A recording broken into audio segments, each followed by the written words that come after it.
My name's Antony Loewenstein. I'm an independent journalist, author and filmmaker. I live these days in Sydney, Australia. I've been a journalist for over 20 years. I have written lots of different books. My most recent one is called The Palestine Laboratory, which we'll talk about. I've travelled and worked in many countries around the world, in the West and the global South. I was based in South Sudan in 2015 and I was based in Palestine between 2016 and 2020. And I see my work as being critical of power, challenging power, whatever that may look like. That could be Israeli power, American power, Western power, a corporation. I am Jewish, although I'm atheist, which might be strange, but I'll briefly explain what that means. I am not religious, but I'm culturally Jewish, which is not that uncommon in the West to be a Jew like that these days. I am Jewish, but I'm anti-Zionist, so I don't believe that Israel should exist as a Jewish state.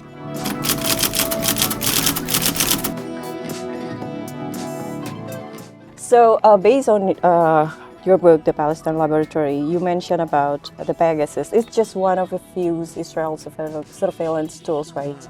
Last year, we have this consortium of investigative journalists in Indonesia called Indonesia Leaks, which Project Monopoly, our media organization, is also part of that, just published the evidence of Indonesian's agency purchase the Pegasus and how it used to spy politicians and also journalists. Politicians is part. It's the bigger part, and then the journalist the second part. So my question would be, so based on your view, your research to what motivates Indonesia, which we don't have this official diplomatic relationship with Israel, right? Yeah. But to agree with this such of purchase. Pegasus is essentially a tool that can be installed on your phone to listen and watch and see everything on it without you being aware. So that could be iPhone or Android.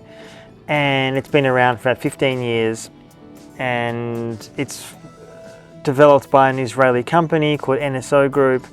And Pegasus is actually the tip of the iceberg. There are so many other Israeli spyware companies. Why Indonesia would want it is like why so many other countries want it, is because the government of the day, whoever it may be, a police force, an intelligence service, want to spy on people. They want to get intelligence about your opponents. Now, when countries use these tools, they always claim this is to go after terrorists and criminals. That's the line, but it is normally nonsense because as I document in the book and others have as well, you see huge amount of countries, Rwanda to India, Hungary to Indonesia and others. So democracies and dictatorships. It's like an addiction. That's how I see it. An addiction that going after dissidents, journalists, human rights workers, sometimes the gay community, vulnerable communities, minorities. Obviously every country is different. But the addiction that governments and intelligence services have for these tools is that there's no accountability, there's no transparency, there's no regulation. And the fact that Indonesia, at least now, has no formal relations with Israel, although I'm disturbed by the flirting that your president seems to be doing with Israel for, I think, pretty worrying reasons, which we can get to. I think one of the reasons just on that issue, the why Indonesia may want to form closer ties with Israel is to get more surveillance tech and weapons from Israel, which has been tested on Palestinians, which is something for the world's biggest Muslim country, which I would think would be pretty shameful and outrageous. But look, the Indonesian regime, whether it's the current one or the former one or the one before that, is like every other regime. They're paranoid. They're paranoid of their opponents, they're paranoid of dissidents, they're paranoid. It's paranoid. Governments are paranoid. Okay. And Indonesia is no different to that. So principle does not come into it. Okay. As it should, but it doesn't. So what was Israel seeking in this relation? Is it affecting Indonesia's position on Palestine, like example, and normalization? You mean if they recognize it or just in general? From this relation, I think from the Israeli side, they would love to have recognition from Indonesia. Why? Well, it's the biggest Muslim country in the world. They can no doubt sell them more weapons and surveillance technology, which has been tested on Palestinians in Palestine. I think Israel often uses these technologies as a leverage against countries. They put pressure on countries to vote differently in the United Nations.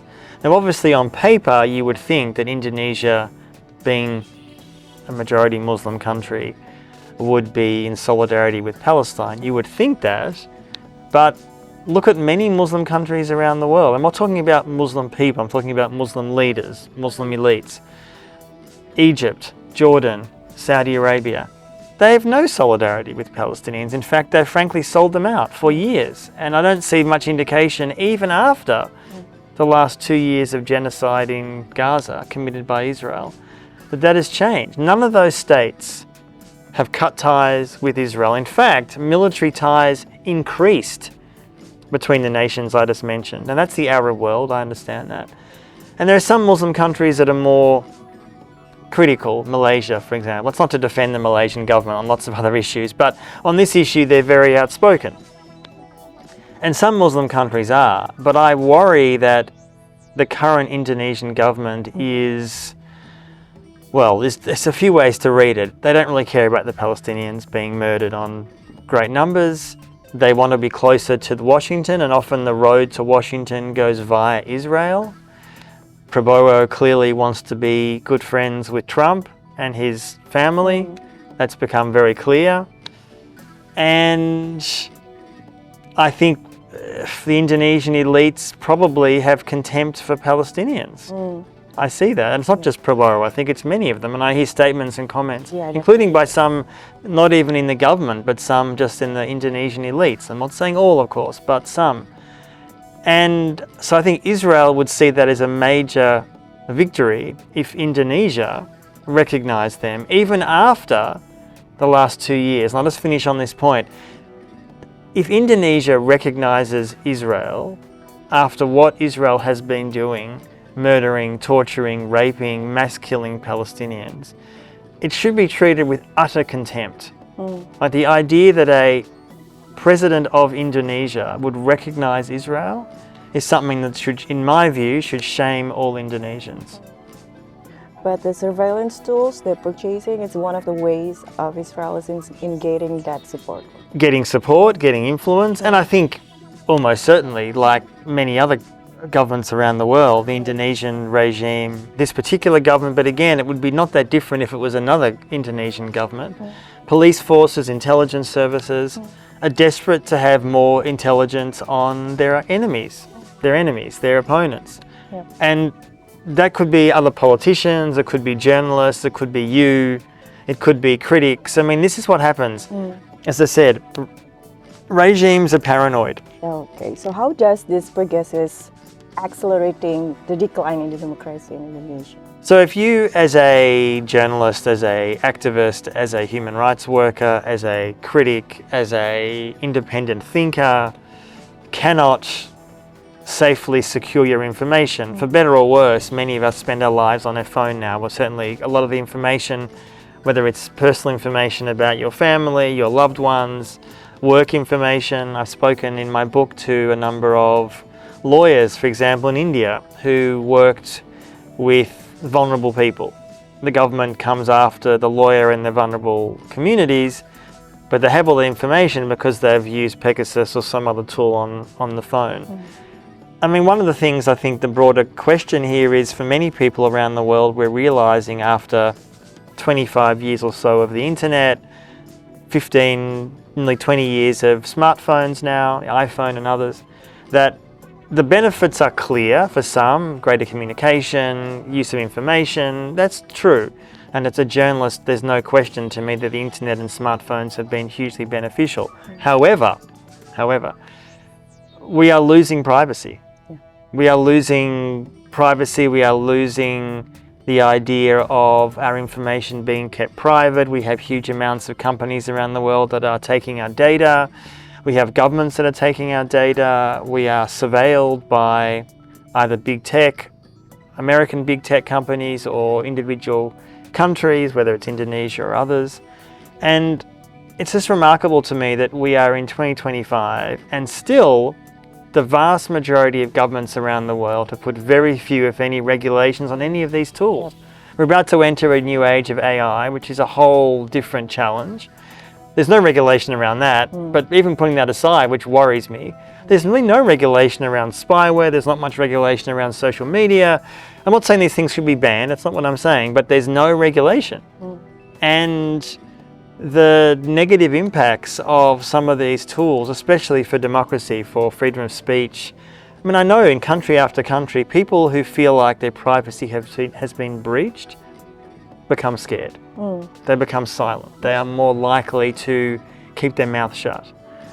And I've seen in country after country after country, people who are vulnerable are scared, and the impact of the use of spyware, particularly Israeli spyware, makes a lot of people very scared, particularly in countries where it's a matter of life and death. I spent time in Mexico where the death toll from the drug war there is hundreds of thousands of people.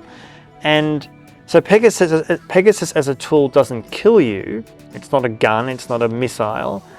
But the impact that it has is quite similar to that, because the people who are monitoring a journalist in Mexico or a journalist here in Indonesia are not looking out for your best interests. They want to know what you know.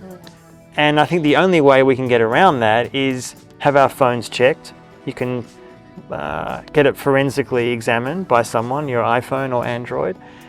Or in some cases, don't communicate with people with your phones. Which is easier said than done. So you might say, how do you do that? Well, it's challenging. There are other ways. We cannot do emails too?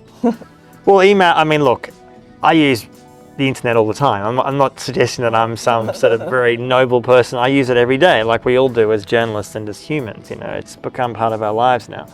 But I'm certainly very aware that even using encrypted apps, Signal, WhatsApp, and others, if your phone is compromised by Pegasus, none of that makes any difference. It's irrelevant. It's useless, because if your phone is compromised, they can watch your Signal messages or WhatsApp messages. Yeah, it's. So have your phone checked regularly. Have your phone checked regularly. Be very cautious of what you save on your phone. Have it backed up in very many different places. And it's easier said than done, but I guess often be cryptic in how you communicate with sources. I think sources, and one thing I also know I do, and this is more maybe as a journalist to journalist, it's always worth saying to a source, and that can be hard to say this, you need to be aware that I cannot 100% guarantee your safety. That's the reality. I don't mean as in that person's going to be killed necessarily, hopefully not. But I cannot guarantee that what we are communicating will not be read by others, because you can't anymore. And this is the challenge that many of us in independent media face. And there's no simple solution to that. I don't know, beyond what I just suggested, but it's hard. I just have one last question about Pegasus. Do you see a risk of using this spyware, especially Israeli spyware, being used in the conflicted area like Papua in Indonesia? It's a given, absolutely. And in fact, in areas where there are vulnerable communities in Papua, which is under occupation, where the brutality and the violence, it's very much, and it's been, I've never been to Papua. I've definitely read about it a long time. I know journalists, Western journalists who have been there, reported undercover, because you have to do it. Indonesians are not a big fan of Western journalists, independent journalists getting in there. That what's happening in Papua is different to Palestine, but there are a lot of similarities. And just hearing at the Jakarta Writers' Festival this week, hearing Papuans speaking in their own voice, talking about that, and in fact expressing their frustration with other Indonesians who are saying, we support Palestine in the last 2 years, since October 7, but say nothing about Papua, which is on your doorstep. Why is that? Now, I don't have a simple answer to you on that. I'm not Indonesian, of course, and obviously Indonesians can answer that however they do. Why many at least, don't listen to the voices of Papuans. But yes, the Indonesians almost certainly, authorities and military, would love to install spyware on Papuans' phones, those they see as critics or dissidents, and it's a risk. Okay.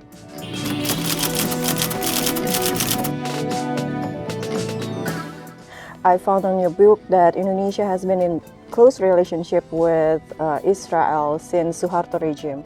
So how do you think that, what legacies of that relationship do you see lingering today?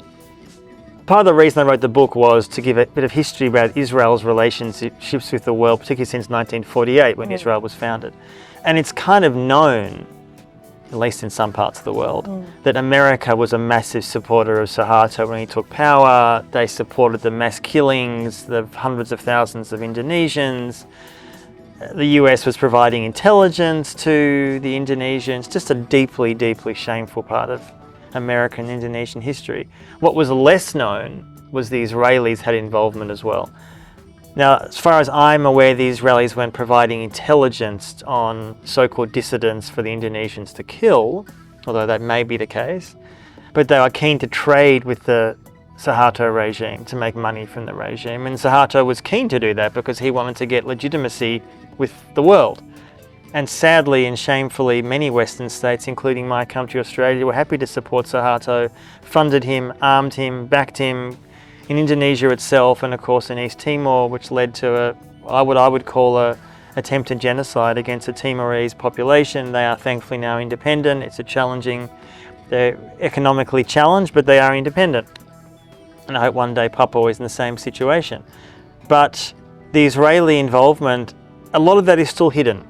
A lot of documents, the Indonesians aren't releasing it, the Israelis aren't releasing it, but there is documents on the record that show that Israel had no issue with the mass killings and dictatorship in Indonesia. I mean, they've partnered with the worst regimes in the world. Why would they care about the murder of 500,000 or 1 million Indonesians? They don't care. There was no concern about that. So yeah, the history of that I think people should be aware of, even more so now, when you have an Indonesian president openly praising Suharto as a national hero. I like to think that many Indonesians don't share that view. Now, you're an Indonesian, you tell me, but the idea that you would, as a leader, praise a man who killed maybe 1 million of your fellow men and women, children, kept the country in dictatorship for decades, just seems to me a profound moral and political abomination. And it worries me that that kind of person and government seems keen to be closer to the US than Israel.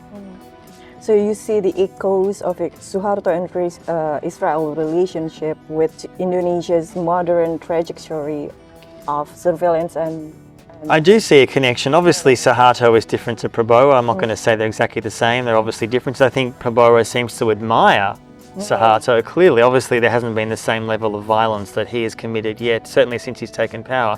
It's a very, very dark and worrying history, which is a different story which has never been held to account for, particularly in East Timor, to put it mildly. But the idea that a country would have, or a government would have, willful amnesia and hoping that Indonesians either don't know or don't care that they are, as a government, wanting to be closer and partner with Israel, the US and others, and Western states praise Indonesia for that because they want access to Indonesian markets, they want to sell Indonesia weapons, they want to get access to Indonesian resources, particularly in Papua. Yeah, international relations are never moral. They never have been. I mean, as many people have said, Noam Chomsky amongst others, nations deal with each other, it's about interest. It's not about morality, it's about interest. What can we get from someone else? Now, I'm not saying every single relationship is based on that, but the vast majority is. And if you think like that and you realise that, it's on one level, you could say it's quite depressing. If you see like that, that kind of clarity makes you realise when countries are trying to, for example, get more access to Indonesian markets, I mean, sometimes it might be to sell certain harmless products. I'm not saying it's all evil, I don't mean that. But if a country or Australian mining company or others wants to get more access, say, to Papua, to exploit the resources there at the expense of local people, that to me is shameful and should be stopped. The fact that we've never really prosecuted the perpetrators of the 65 genocide, and just this year we have hundreds of arrests during the protest, mass protest in August. Do you see that Indonesia is getting more vulnerable with this kind of a military stations that, it's been happening, it's never really on a trial? Absolutely, I do. I mean, if a country doesn't hold perpetrators to account, including, frankly, your president, then it's easy for that behaviour either to be repeated, or when I was speaking to someone before who's Indonesian, grew up here in their mid-20s, who said in Indonesian schools, and I'm sure you can confirm this, much of this history is ignored or whitewashed or forgotten. So the obvious question is, if you're an 18-year-old Indonesian, what would you know about the Suharto era? You'd either know it from maybe you read it online, maybe, that's the optimistic reading, or you don't know about it, and therefore you don't have any reference for these horrible crimes. Look, I've seen in country after country, nations that don't hold people to account. The most obvious, of course, would be Israel that comes to mind, but America is similar.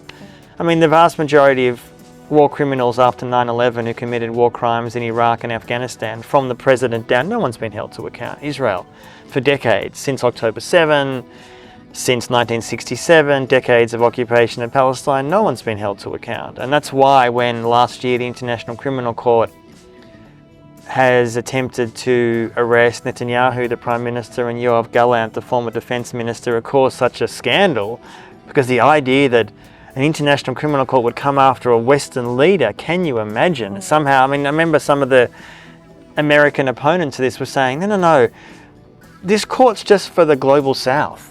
It's just for the bad. Now, yes, there are terrible leaders in the Global South, and in Africa there's been dictators who should be held to account. I'm not defending them for a second. But how about Western leaders? How about George W. Bush or Donald Trump, or in Australia's case, John Howard, the former Prime Minister, or Tony Blair, or Prabowo for his alleged crimes in Timor and elsewhere? I mean, as I said before, historical amnesia is very dangerous. I like the word historical amnesia. And willful historical amnesia. Because those in power know. They know. They're hoping they can fool the general population to kind of convince them somehow that history didn't happen, or it was more complicated, or you don't know the full facts. Let me tell you what really happened. Suharto had the best interests of your country at heart, which of course is complete nonsense. Yeah. Okay.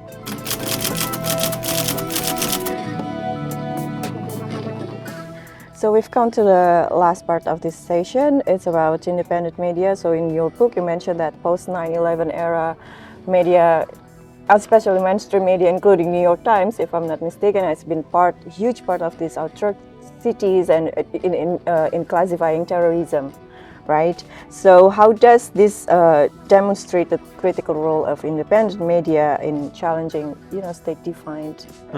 In Indonesia, we have also the government. For example, the recent protests in August, the government mentioned about the people who allegedly involved in treason and terrorism, like that. So, look, terrorism has been weaponized to the point of almost losing any meaning. I mean, terrorism does exist. I would define terrorism as an individual or group targeting civilians. Now, obviously, there's terrorism all over the world. It happens constantly, and it's wrong, whether it's in Africa or Palestine or elsewhere. I'm not saying it doesn't exist, it does. But too often, and we saw this just in the last years since Israel's genocide in Gaza, how so much of the Western press, with some exceptions, I'm not saying all, I mean, I'm in the Western press, although I think I'm one of the better ones, but there has been, I think, can only be called a moral blindness. And I was reading an article just today, in fact, about the BBC, which is the most read news website in the world. It's massive. And talking about how its coverage of Palestine, Israel in the last 2 years has been often terrible. The summary of it, which I think is relevant, is that it was beyond the understanding intellectually and morally for many leaders in the BBC to understand when a fellow Western ally committed war crimes and genocide. It wasn't a so-called enemy. It was one of us. And they couldn't get their head around it. It was just like, hang on, this is our friend, I mean, not that I see Israel as a friend, but how the Western elites view Israel. It's an ally, we support them, we give them weapons. It was just beyond their comprehension to use the same language they would use about, say, Russia's war crimes in Ukraine, which is undeniably true, or war crimes happening in Sudan, war crimes happening in Papua. The language for that is often very different. And I've been a journalist for nearly 25 years. I've had one foot in the mainstream, one foot in the independent press. And I mean, partly, I guess, staying in the mainstream, when I say staying in the mainstream, I sometimes write articles from the mainstream press. I haven't got a job with them. I've been independent for 20 years now, since 2005.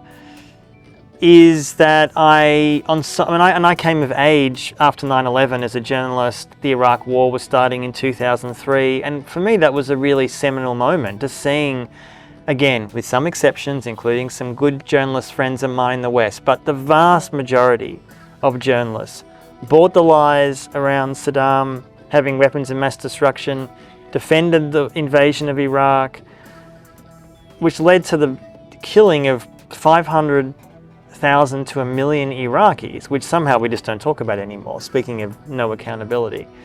And for a lot of people, including me, not that I had the idealized view of media before, I didn't, that just made me realize, right, so much of this mainstream media is corrupt, morally. I don't mean corrupt as in always taking money corrupt. I mean, sometimes they do, but not that kind of corruption, but intellectually, morally corrupt. And as I've often said, most mainstream journalists, they won't admit this, they want to be close to power. They want to be close to power, talk to power, get access to power. That could be a politician, a business person, corporate executive, whatever. Now, I've spoken to politicians and business people too. It's part of your job as a journalist. The issue is not talking to people. The issue is how you spend your life, what circles you move in, what parties you go to, how you view your role as a journalist. Now, most journalists will say, it's about challenging power and holding power to account. That's what it should be. That's what it should be. But for a majority of journalists, including in the last 2 years in the West, there has been a profound moral failure around covering Palestinians, seeing Palestinian journalists, about 270 of which have been killed by Israel in Gaza, murdered. Can you imagine if there were, say, 300 Ukrainian journalists? Because Russia has killed some journalists in Ukraine, absolutely, but not 300. I guarantee the way they would see it, Western press, would be totally different. They smear Palestinian journalists. Well, maybe they're terrorists. Israel says they're Hamas. Who can tell? Even though there's Palestinian journalists on the ground in Gaza saying it's nonsense. These people are not terrorists. They're journalists. What we're seeing and hearing in Gaza is thanks to them. There are no Western journalists I think it's outrageous that there can be no journalists in there. There should be. But they're Palestinians, right?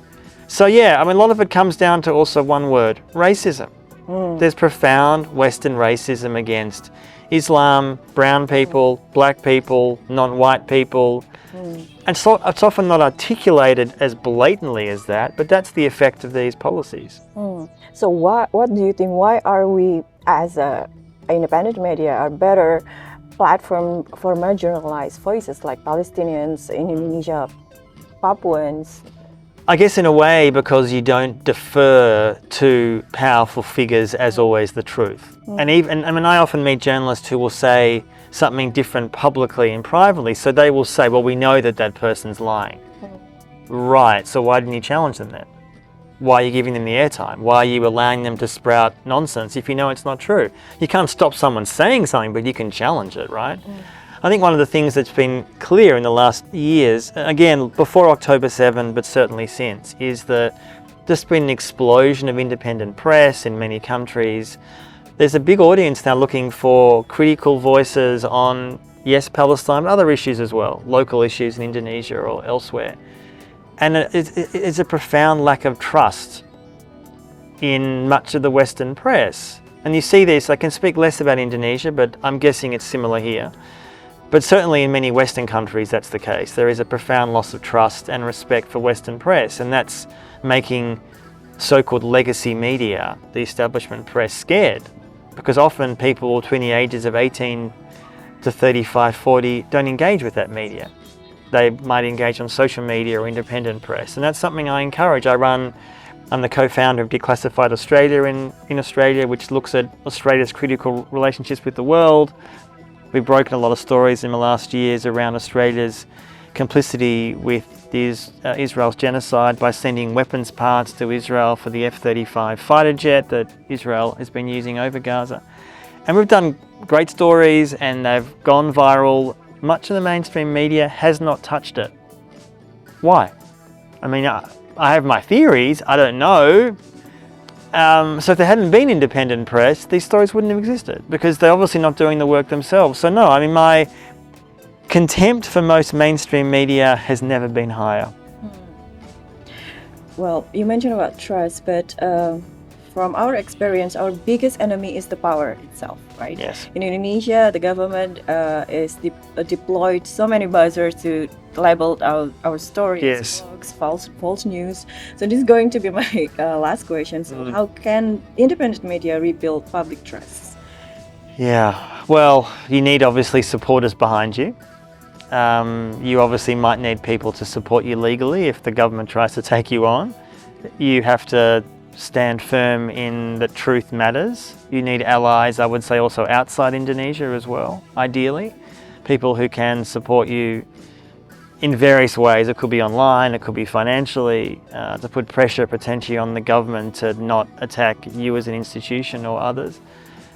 And what I hope is, and I see this in a lot of cases around the world, that independent media is growing in strength because of numbers, because of eyeballs, because of people not supporting the kind of crap that they're reading or consuming in mainstream press. So no, I think you need to build a viable community of supporters who will back you. And that could be financially or in other ways.